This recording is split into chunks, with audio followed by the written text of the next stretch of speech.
کو بھی یہ جان کر خوشی ہوگی کہ ان قریب آپ حضرات ایسے ایسے مقررین سے مخاطب ہوں گے جنہوں نے اپنی زبان بازی کے ہر صنف میں اپنی تقریر کی صلاحیتوں پر لوہا منوایا ہے۔ لیکن میں چاہتا ہوں کہ اس سے قبل اس پروگرام کا اصل مضمون اور اصل مغز یعنی آپ سب تمام سامعین و شرکائے اجلاس کا پرزور استقبال اور تہہ دل سے ہم خیر مقدم کرتے ہیں کہ آپ نے ہماری حقیر دعوت کو عزت بخشی، شرف بخشا۔ دوستو، آج کا یہ عظیم الشان اجلاس صرف ایک عادت اور روایت ہے،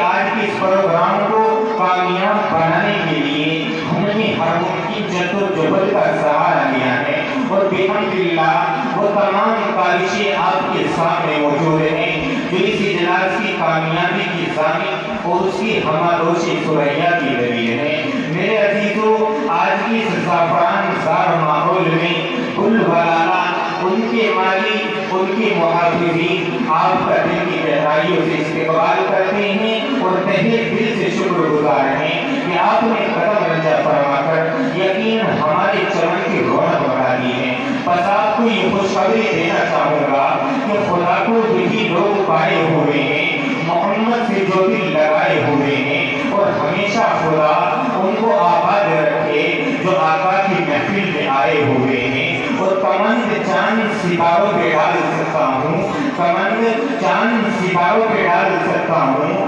سمندروں کو دیہوں تک کھال سکتا ہوں، اور میرے وجود کو نیچوں سے ناپنے والوں، میں محمد کا وہ غلام ہوں، پہاڑ کا جگر چیر کر بھی دریا نکال سکتا ہوں۔ اپنی اس مضمون کو میں اصل مقصد کی طرف لے کر کے چل رہا ہوں جہاں آپ کو پرزور تقاریر سماعت کرنے کا موقع ملے گا۔ میرے عزیزو، اس تناظر میں ہم بڑے فخر سے کہنے کا حق رکھتے ہیں کہ ہماری اس اجلاس کو کامیاب بنانے کے لیے ایسے ایسے باکمال افراد موجود ہیں جنہوں نے زبان بازی کی ہر صنف میں اپنی تخلیقی صلاحیتوں کا لوہا منوایا ہے۔ جس کو منور رانا نے کہا تھا، مخالفیں سب بھی لوہا مان لیتی ہے، مخالفیں سب بھی لوہا مان لیتی ہے، اور زبان کے اندر طاقت ہو تو دنیا مان لیتی ہے، جس کی ایک جھلک ابھی آپ تھوڑی دیر میں بچش میں کو دیکھیں گے۔